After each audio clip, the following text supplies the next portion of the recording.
A cidade de Angra foi, durante o século XV, XVI, XVII, XVIII, parte do XIX, a capital histórica do arquipélago dos Açores. Por isso é ainda hoje um verdadeiro álbum de recordações históricas. Tive dificuldade em escolher, em selecionar os assuntos, não digo mais importantes, mas talvez que possam interessar mais num programa desta natureza. Escolhi sete, e daí o título do programa, 7 histórias de uma vez. Previno já que nem tudo são histórias. Primeiro é Angra. Angra e um aforismo. Há um aforismo, uma maneira de dizer do povo, que diz que vale mais a quem Deus ajuda do que a quem muito madruga. Mas Angra desmente esse aforismo. Sem dúvida, Deus ajudou a Ilha Terceira. Nos Açores não há portos naturais, a não ser este. Aqui, na Terceira, há esta reentrância profunda e apertada. Angra. Angra quer dizer isso mesmo. Esta Angra, que foi realmente o grande porto durante os séculos das navegações à vela. Bom, parece que Deus ajudou Angra, mas como as outras cidades não tinham portos naturais, tiveram que construir os seus portos artificiais. Madrugaram, e o que se viu é que mais vale a quem muito madruga do que a quem Deus ajuda, porque a cidade de Ponta Delgada, em virtude do seu magnífico porto artificial, tornou-se rapidamente o grande centro das atividades económicas do arquipélago que hoje é.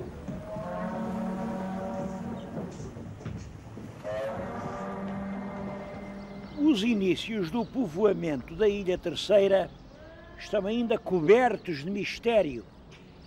Sem dúvida que o primeiro senhor da ilha era um sujeito chamado Jacome de Bruges. Jacome é um nome muito corrente na altura. Jacome é o mesmo que Jaime, é o mesmo que Tiago, é o mesmo que Diogo. O facto de lhe chamarem de Bruges significa que ele seria realmente Flamengo. Flamengo. E isto está ligado com a lenda dos Flamengos nos Açores. Eu já aqui há uns anos vim aqui fazer um programa e disse isso, a lenda dos Flamengos nos Açores. Nessa altura pedi desculpa. Disse, vocês desculpem, eu digo lenda porque isso não tem nenhum fundamento histórico. E tenho que dizer lenda, mas peço desculpa porque sei que vocês julgam que é verdade. Bem, penso que hoje, uns anos depois, já não há razão nenhuma para pedir desculpa. Na Portugália, pediram a um grande historiador, ao Charles Verlinden, um grande historiador belga, um estudo sobre os flamengos nos Açores, e ele acabou definitivamente com isso. Claro que não houve nenhuma colonização flamenga nos Açores, e os Açores foram feitos por portugueses. Em todo caso, houve flamengos. Por exemplo, este homem que veio para aqui, o tal Jacome, era flamengo, e outros importantes eram flamengos. E a certa altura, isto é que tem graça, houve mesmo uma tentativa de recrutamento de gente na Flandres. O que se passava era isto, é que ao passo que a Ilha da Madeira tinha sido um louvar a Deus de dar dinheiro, os portugueses chegaram lá e aquilo, como dizia um cronista, era a terra da promissão. Há um que até diz que aquilo, as reses ainda mamavam e já pariam. Foi uma coisa fabulosa, e aqui não era assim. Estas ilhas eram vulcões a terra era muito dura, era preciso primeiro romper à força do ferro buracos na terra para meter o... E não havia mão de obra para isso, não havia. Então há uma tentativa de recrutar gente que viesse para aqui, realmente na Flandres. Há uma notícia que julgo que é que se deve seguir, que é o relato do Valentim Fernandes. Dizia ele que em 1477, e será mais ou menos isso, 77, um tal Frei Pedro, um franciscano, foi à Flandres falar com a duquesa, a Dona Isabel, que, como sabe, era portuguesa, e que a Dona Isabel o pôs em contacto com um tal Joste de Utra, um fidalgote pobre, arruinado, que precisava de se arrumar de qualquer maneira, e que o frade convenceu o Dutra a vir para os Açores. Naturalmente contou-lhe maravilhas, disse que isto aqui era um céu aberto, havia prata e havia estanho, disse que eram as célebres ilhas do açúcar português, que era mentira. As ilhas do açúcar era a Madeira. Mas enfim, o Dutra lá conseguiu arranjar 15 companheiros que vieram com ele. É claro, vieram e ao fim de uns meses, parece que de um ano, tinham gasto tudo quanto traziam. A terra aqui é muito dura e os colonos, eram 15, revoltaram-se contra o Jost von Dutra. Revoltaram-se. Ele teve que fugir para Portugal. Chegou lá, o rei entregou-lhe forças para ele vir aqui e dominar a rebelião, e agora aqui uns dizem que os levou presos para Lisboa, outra fonte diz que não, que os convenceu a pegar na enxada e a cavar rudemente a terra. Até um desses 15 homens foi justamente o que introduziu a cultura do pastel nos Açores. Mas a isso se reduz aquilo que depressa se transformou numa lenda, a lenda de um primitivo povoamento flamengo dos Açores. Uma lenda que hoje está inteiramente desacreditada, mas eu sei como nasceu.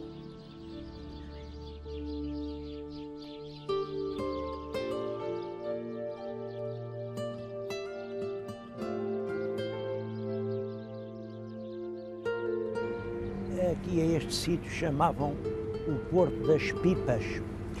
Porto das Pipas porque havia sempre grandes pipas onde faziam aguada os navios que acabavam de atravessar o Atlântico ou que iam iniciar a sua viagem. E com este lugar está relacionada uma história importante. Foi aqui que chegou Vasco da Gama depois da viagem da descoberta do caminho marítimo para a Índia. Porque no regresso o irmão Paulo da Gama adoeceu gravemente. Bom, é preciso saber que quando o navegador fazia um descobrimento importante, tinha direito a alvíceras. Alvíceras era o que El Rei dava por ter sido atingido o objetivo procurado. Imaginem a importância das alvíceras por ter sido descoberto o caminho marítimo para a Índia, que era a grande corrida do século. Portugal e Castela empenhavam-se à procura do caminho marítimo para a Índia, tinha havido aquela viagem do Colombo.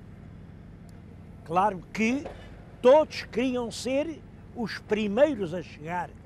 Na história do Colombo é engraçado a luta de morte que ele trava com o outro piloto, o Pison. O Pison queria chegar primeiro para ser ele a receber as alvíceras. Colombo queria o prender e acusou de tudo para chegar primeiro o Colombo. Com o nosso Vasco da Gama passa-se isto. Na viagem do regresso, o irmão Paulo adoece gravemente. Quando chegam aqui à latitude dos Açores, Paulo parece moribundo e então Vasco da Gama não pensa mais nas alvíceras. Pede a um outro piloto que trazia outro navio, Nicolau Coelho: olha, navega tu para Lisboa, eu fico aqui na Ilha Terceira, porque primeiro que tudo está a vida do meu irmão. Lançou ferro aqui nestas águas onde eu estou, levou o irmão já numa padiola, subiram aquela ladeira, levou-o ainda até um convento onde durante alguns dias o trataram, mas era tarde demais. Foi aqui que expirou Paulo da Gama, um esquecido descobridor do caminho marítimo para as ilhas. Hoje nem sabemos em que sítio o enterraram. Mas já uma vez disse isto aqui e hoje repito: Vasco da Gama demonstrou que não se esquecia daquela frase do Evangelho: quem disser que ama a Deus e não amar a seu irmão é mentiroso.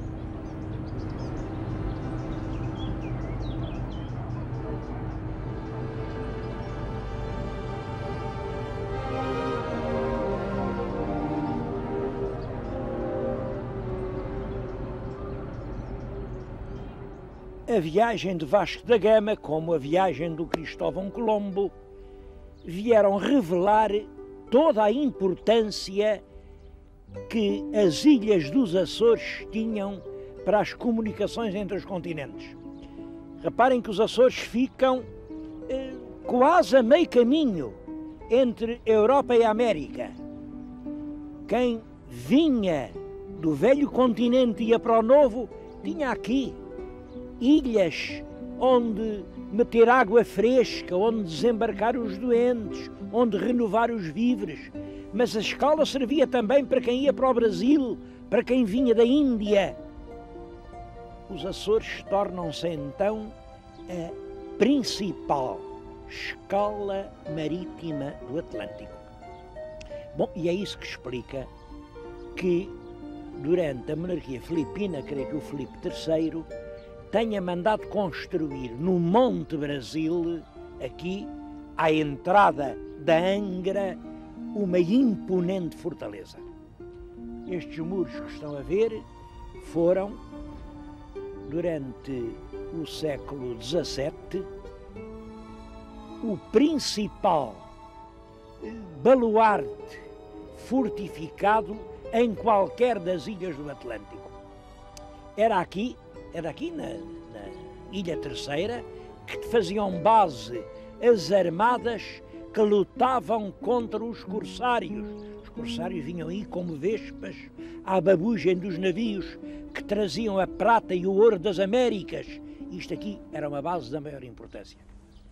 Mas isso vem a criar um problema. Quando, no 1º de dezembro de 1640, os portugueses proclamaram a independência, esta fortaleza tinha uma forte guarnição castelhana. E naturalmente que esta gente, com uma fortaleza com toda esta resistência, com reservas de víveres enormes, não aceitou essa ideia de proclamar agora rei de Portugal o tal Duque de Bragança. Não, aqui continuou El Rei Felipe. E é então que se dá a epopeia da reconquista do castelo pela população de Angra. A metrópole, coitada, estavam lá no reino, estavam atrapalhados com tantos problemas que não puderam mandar ajuda nenhuma.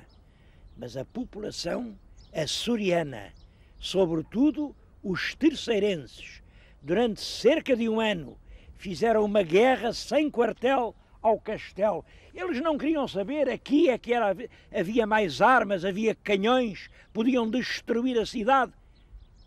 Não tiveram medo. Salientaram-se nessa luta 3 irmãos tanoeiros. Não sei os nomes deles, porque até hoje só chegaram os seus alcunhas. Eram os 3 irmãos Nossa Terra. Mas vejam lá se alguém pode ter um nome mais bonito. Nossa Terra.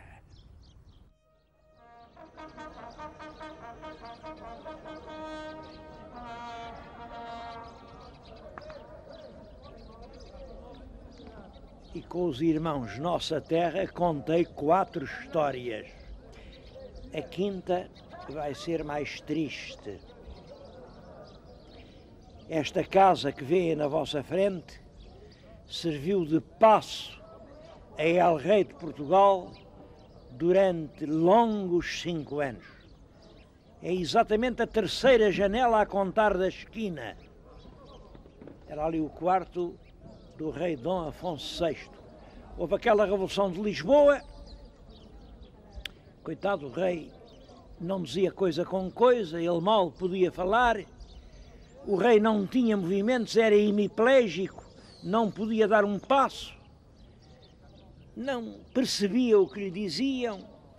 Houve a Revolução, o irmão tirou-lhe o trono, tirou-lhe a mulher, casou com ela e disseram-lhe a ele, ao pobre Dom Afonso VI, epá, vem daí, a gente vai-te levar para uma ilha bonita. Dizem que ele só sabia dizer é fixe, e trouxeram-no para aqui. Teve ali 5 anos. Ele não saía, não era capaz de sair. Chegaram a mandar vir de Inglaterra cavalos de raça e uma boa sege para ele dar passeios e ver a linda paisagem desta ilha. Mas como é que um rei assim, um rei hemiplégico, podia passear? O que é espantoso é isto. Apesar do rei, coitado, ser um farrapo humano, pois arranjaram uma conspiração para o raptar daqui e fazer triunfar outra vez o partido do Conde de Castelo Melhor, que era o partido que era simbolizado pelo rei. Por isso, levaram-no de Angra, meteram-no em Sintra, vejam as voltas que a política dá. Entenderam que em Sintra estava mais seguro que aqui, neste castelo de Angra. Angra, que então ainda não era do heroísmo. É claro que hoje falam dele como um dos prisioneiros do castelo. Creio que ele não foi prisioneiro do castelo.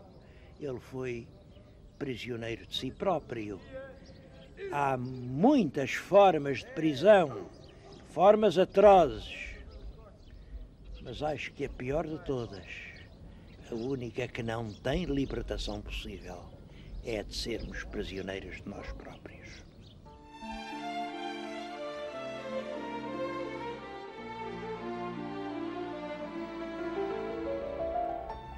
Sexta história. Angra hoje chama-se Angra do Heroísmo. O que estão a ver é a Carta Régia da Rainha Dona Maria II que muda o nome à terra já secular. Em vez de Angra, Angra do Heroísmo. E ao lado as insígnias da Torre-Espada que a Rainha lhe deu quando lhe mudou o nome. Do heroísmo porquê? Bom, isso liga-se com a implantação do liberalismo em Portugal. Como sabem, é uma história difícil, é um xadrez complicado, um xadrez de bispos da diagonal, de saltos de cavalo, de cheques ao rei. É uma história muito complicada. Eu vou só dizer o seguinte. Em 1820 faz-se uma revolução liberal em Portugal. A revolução queria 2 coisas. Uma Constituição moderna e o Brasil outra vez colónia. Mas o resultado da revolução foi, de certo modo, desastroso. Constituição arranjou-se, é a Constituição de 22. Mas no mesmo ano da Constituição, o Brasil tornou-se definitivamente independente. Ninguém tinha esperado por isso. E toda a gente que tinha querido ansiosamente a Revolução agora estava contra ela porque dependia era do comércio do Brasil. Isso faz nascer a Contra-Revolução, que culmina em 1828 com aquilo que se chama a usurpação. Usurpação é o ato formal, enfim, pelo qual Dom Miguel reassume a realeza absoluta em Portugal. E a usurpação verificou-se em todo o país. Em todo o país, menos na Ilha Terceira. Aqui, pessoas notáveis locais disseram: não, nós juramos a Carta Constitucional outorgada por Dom Pedro e vamos ser fiéis à Carta. Eles sabiam muito bem que a Carta representava o liberalismo, o futuro, e mantiveram-se fiéis à Carta. Como foi o único reduto que permaneceu fiel à Carta, foi rapidamente o ponto onde se concentraram liberais que fugiam de Portugal, liberais que vinham de Lisboa, e isto torna-se um baluarte de resistência ao absolutismo restaurado. O próprio Dom Pedro, o imperador do Brasil, e eu estou a falar-lhes junto de um admirável busto dele, é das coisas melhores que se fizeram. Este é Dom Pedro I, o imperador. O próprio Dom Pedro veio aqui, esteve aqui 3 meses, organizou aqui uma coluna de 7.000 homens que embarcou e foi desembarcar no norte de Portugal, no areal do Pampelido. São os bravos do Mindelo. Dali foi ao Porto, há 2 anos de guerra civil, mas foi essa luta armada que estabeleceu definitivamente o regime constitucional em Portugal. É por isso, com toda a razão, que os angrenses se orgulham desta sua terra ter sido o berço do constitucionalismo português.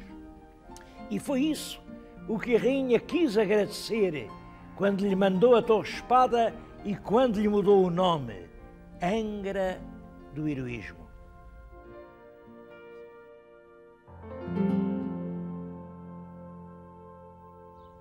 A 7ª história não é propriamente uma história, é mais uma recordação. Eu não queria vir à Ilha Terceira sem deixar de recordar Vitorino Nemésio, que aqui nasceu. E venho lembrá-lo junto do seu busto, diante da casa das tias do Paço de Milhafre, em que ele brincou em pequenino. Não queria lembrar esse Nemésio de que se fala mais, o Nemésio do Se Bem Me Lembro, da Trova Fácil, mesmo o grande prosador do Mau Tempo no Canal. Quero lembrar outro Nemésio, mais verdadeiro. Nemésio nunca foi um homem fácil. O bicho harmonioso era um bicho ansioso. E esse, se viesse aqui, acho que o que lembrava, os versos que diria agora, são estes que ele escreveu e eu vou ler. Meu Deus, aqui me tens, aflito e retirado, como quem deixa à porta o saco para o pão. Enche-o do que quiseres, estou firme e preparado. O que for, assim seja, à tua mão. A tua vontade se faça, a minha não. Se te pedir piedade, dá-me lume a comer, que com pontas de fogo o podre se adormenta. O teu perdão de Pai ainda não pode ser, mas lembre-te que é fraca a alma que aguenta. Se é possível, desvia o fel do vaso. Se não é, beberei, não faças caso.